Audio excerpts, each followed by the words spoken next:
Hello everyone, very good morning. This side Shashir. Welcome to my YouTube channel शिशिर की पाठशाला. As you all know that हम लोग जो कि NCERT EVS पर्यावरण की सीरीज है उसको कवर कर रहे हैं बहुत अच्छे से तरीके से. मैं हूबहू NCERT के जहाँ से क्वेश्चन पूछे जाते हैं वो सारे कंटेंट आपके सामने प्रस्तुत कर रहा हूँ. तो जो भी कैंडिडेट्स या स्टूडेंट्स सीटेड अपकमिंग जो सीटेड है जुलाई अगस्त में होने वाला है, वहीं बात करूँ दमनदीव PRT का जो एग्ज़ाम है वो होने वाला है, उसके लिए ये बहुत इंपॉर्टेंट सेशन है. यहाँ से आपसे डायरेक्टली क्वेश्चन पूछे जाएंगे क्योंकि 90% सिलेबस जो है वो सेम है, वो चाहे सीटेट हो वो चाहे दमनदीव PRT हो. तो चलिए आज स्टार्ट करते हैं NCERT के कुछ इंपॉर्टेंट लाइंस. पहला है ये लीचन है भाई, ये लीचन इनका फेस देखिए. मैं हांगकांग में रहती हूँ, मुझे और मेरी माँ को सांप खाना बहुत पसंद है. जब भी हमारी सांप खाने की इच्छा होती है तब हम पास के एक होटल में जाकर लिंगहू फेन खाते हैं. तो इससे यहाँ से ये पता चलता है कि जो हांगकांग के लोग हैं वो क्या खाते हैं, सांप खाते हैं, जिसका नाम है लिंगहू फेन. ठीक, अब आगे चलते हैं. ये देखिए इनका क्या नाम है भाई, इनका नाम है जूनी. ये जूनी मैम है, इनका मुंह देखिए थोड़ा सा, ये जूनी मैम है ना, पहचान रहे हैं आप लोग, यही मैम है जूनी मैम. तो मैं कश्मीर में रहती हूँ, ये कहाँ रहती हैं जूनी मैम, कश्मीर में रहती हैं. सरसों के तेल में बनी मछली मुझे बहुत पसंद है. तो यहाँ से ये पता चलता है कि कश्मीर में जो सरसों के तेल में मछली बनी होती है.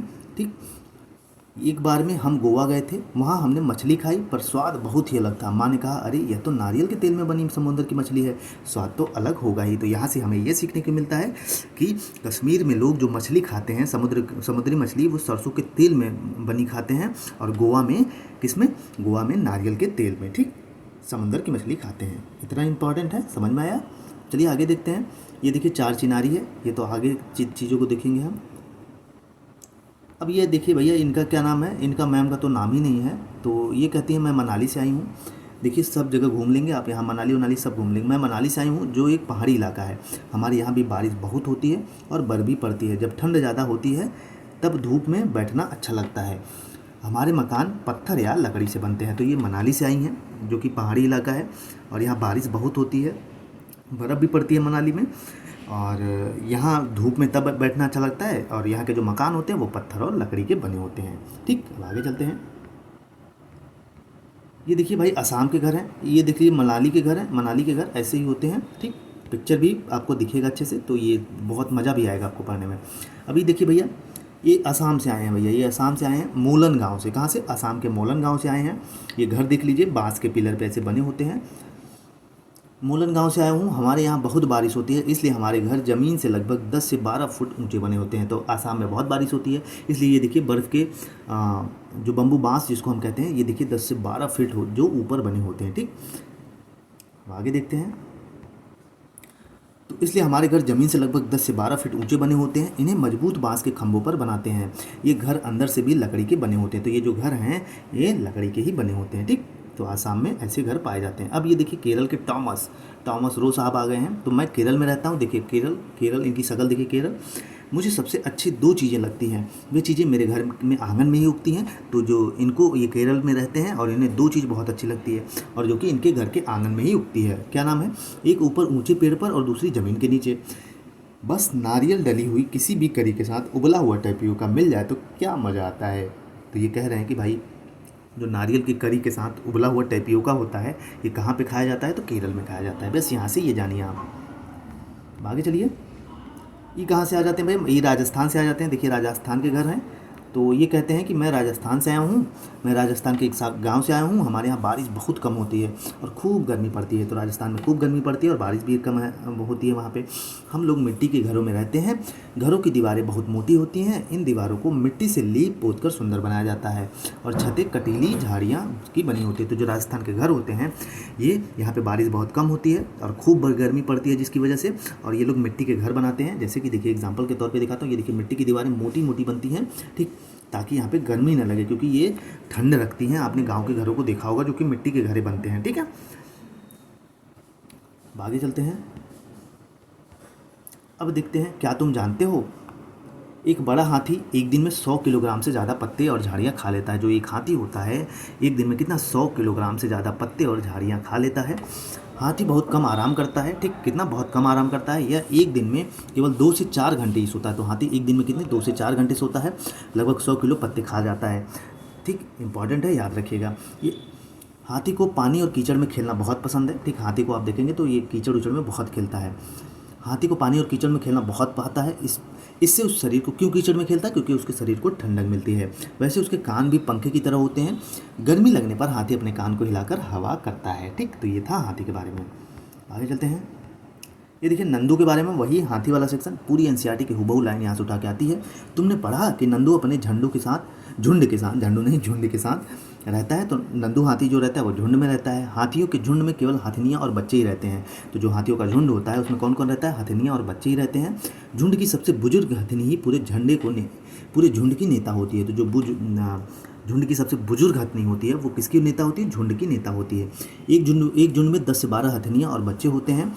हाथी 14-15 साल तक ही इस झुंड में रहते हैं, फिर वे झुंड छोड़ देते हैं। तो कितने साल तक? 14 से 15 साल तक ही झुंड में रहते हैं, फिर वे झुंड को छोड़ देते हैं और अकेले रहते हैं। नंदू भी जब 14-15 साल का हो जाएगा तो अपना झुंड छोड़ देगा। तो यहाँ से देखिए क्या सीखने को मिलता है हमें कि भाई नंदू हाथी रहता है, तो हाथियों के झुंड में कौन कौन रहता है? हथिनियाँ रहती हैं और उनके बच्चे रहते हैं। कौन कौन? हथिनियाँ और उनके बच्चे रहते हैं। और झुंड की जो सबसे बुजुर्ग हथिनी होती है वो पूरे झुंड की क्या होती है? लीडर होती है। और एक झुंड में कितने? 10 से 12 हथिनियाँ और बच्चे होते हैं। और जब 14 से 15 साल के हो जाते हैं, मतलब 14 से 15 साल तक इस झुंड में रहते हैं और फिर उसको छोड़ देते हैं। ठीक, तो नंदू जब 14-15 साल का हो जाएगा तो ये उस ग्रुप को छोड़ देगा। तो यहाँ ये सीखने को मिलता है हमें। ठीक, अब आगे चलते हैं। रेगिस्तानी ओक, आइए इसके बारे में पढ़ते हैं। रेगिस्तानी ओक के बारे में दिया हुआ है। ऑस्ट्रेलिया में एक पेड़ पाया जाता है जिसका नाम है रेगिस्तानी ओक। इसकी ऊंचाई तुम्हारी क्लास की दीवार के लगभग होती है और पत्तियां बहुत ही कम। अंदाज़ा लगाओ इसकी जड़ें ज़मीन में कितनी गहरी जाती होंगी। सोचो यदि ऐसे 30 पेड़ ज़मीन पर लाइन से लिटा दिए जाएं, उस लंबाई तक ज़मीन पर गहरी हो जाती हैं। इस पेड़ की जड़ें जब तक कि पानी तक न पहुंच पाए, यह पानी पेड़ के तने में जमा होता रहता है। उस इलाके में रहने वाले लोग यह बात जानते थे, जब कभी भी इस इलाके में पानी नहीं होता तो वहाँ के लोग इसके तने के अंदर पतला पाइप डालकर पानी निकाल लेते थे। तो देखिए ये क्या कहता है, रेगिस्तानी ओक कहाँ पाया जाता है? ऑस्ट्रेलिया में पाया जाता है। ठीक है, और इसकी ऊंचाई बहुत ज़्यादा होती है। ठीक, इसको जब तक ज़मीन में पानी नहीं मिलता तब तक इसकी जड़ें अंदर तक गहराई तक जाती हैं। ठीक, ये लिखा हुआ है इसमें। उसके बाद अगर 30 पेड़ ज़मीन पर लाइन से लिटा दिए जाएँ तो ये उस ज़मीन तक मतलब बहुत अंदर तक जाती है, ये कहने का मतलब है। ठीक है, जब तक पानी नहीं मिल जाता तब तक ये इसकी जड़ें अंदर जाती रहती हैं।